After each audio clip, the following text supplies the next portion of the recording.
Hello बच्चों। तो चलिए इस प्रश्न को पढ़ते हैं। किसी कण की गतिज ऊर्जा समय के साथ निरंतर बढ़ती जाती है।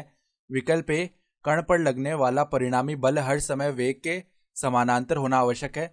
विकल्प बी, कण पर लगने वाले परिणामी बल की दिशा हर समय वेग से 90 डिग्री से कम कोण बनाएगी। विकल्प सी, जमीन से कण की ऊंचाई निरंतर कम हो रही है। और विकल्प डी, कण के वेग का परिमाण निरंतर बढ़ रहा है। ठीक है।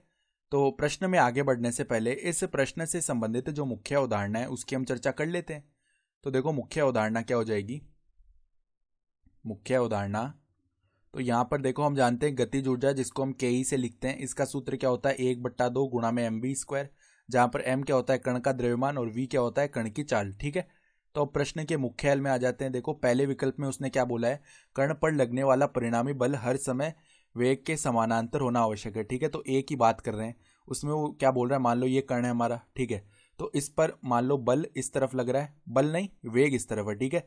तो वो क्या बोल रहा है, कण पर लगने वाला परिणामी जो बल है वो हर समय वेग के समानांतर है। ठीक है।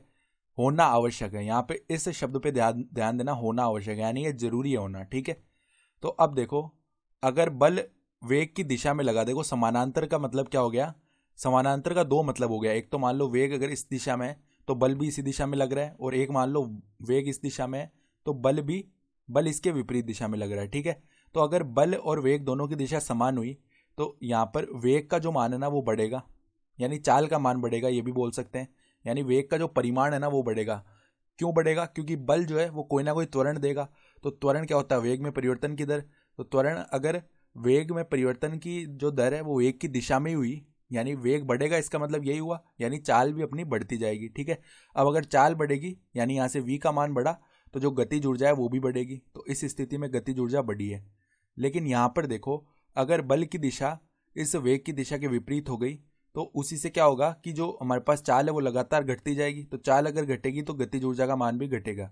तो यहाँ पर हमें दूसरी स्थिति में क्या प्राप्त हुआ है कि गतिज ऊर्जा घट रही है और हमें तो निरंतर बढ़ती हुई चाहिए गतिज ऊर्जा। तो यहाँ पर होना आवश्यक है इस शब्द का प्रयोग किया हुआ है, यानी कि विकल्प ए है ना वो हमारा सही नहीं होगा। क्यों नहीं होगा?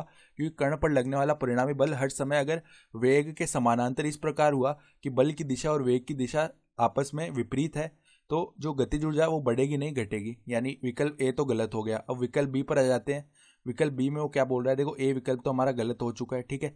तो विकल्प बी में वो बोल रहा है कण पर लगने वाले परिणामी बल की दिशा हर समय वेग से 90 डिग्री से कम कोण बना रही है। ठीक है। तो मान लो वेग हमारा इस तरफ लग रहा है, वी सदिश है, और 90 डिग्री से कम कोण है यानी कि न्यून कोण है। तो मान लो हमारा जो बल है वो इस प्रकार का आ रहा है, 90 डिग्री से कम कोण हुआ ना ये।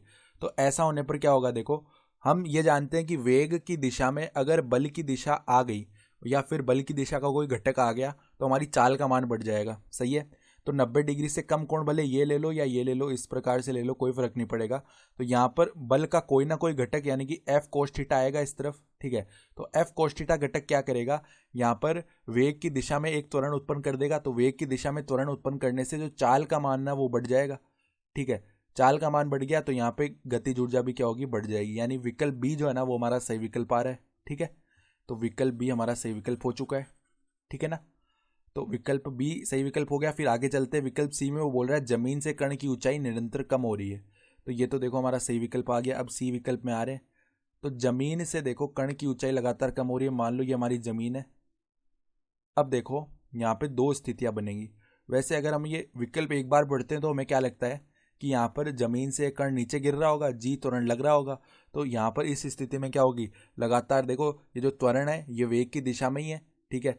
जैसे जैसे यहाँ पे त्वरण मतलब नीचे जाएगी तो इसका वेग लगातार बढ़ता जाएगा, तो वेग बढ़ेगा तो यहाँ पे गतिज ऊर्जा भी बढ़ेगी। हमें देखने में ऐसा लग रहा है, लेकिन यहाँ पर हम थोड़ा सोचेंगे ना तो हमें क्या समझ में आएगा। देखो लिखा हुआ क्या है, हमें मुक्त मुक्त जो हमारे पास कण है उसके बारे में नहीं बताया हुआ है। हमें क्या बोला हुआ है, जमीन से कण की ऊंचाई निरंतर कम हो रही है।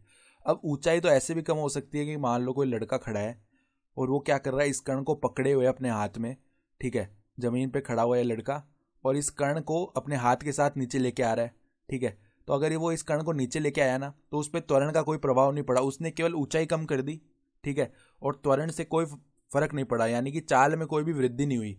तो इस स्थिति में चाल में कोई भी वृद्धि नहीं होगी तो गतिज ऊर्जा में भी कोई वृद्धि नहीं हुई ना, और हमें तो गतिज ऊर्जा बढ़ती हुई चाहिए। ठीक है।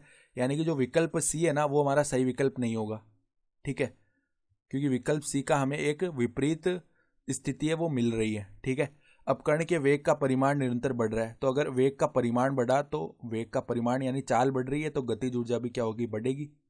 ठीक है, यानी कि जो विकल्प डी है ना वो भी हमारा सही विकल्प हो जाएगा। तो बी और डी दोनों विकल्प सही आ रहे हैं। तो आशा करता हूं कि आपको ये प्रश्न समझ में आया होगा। धन्यवाद।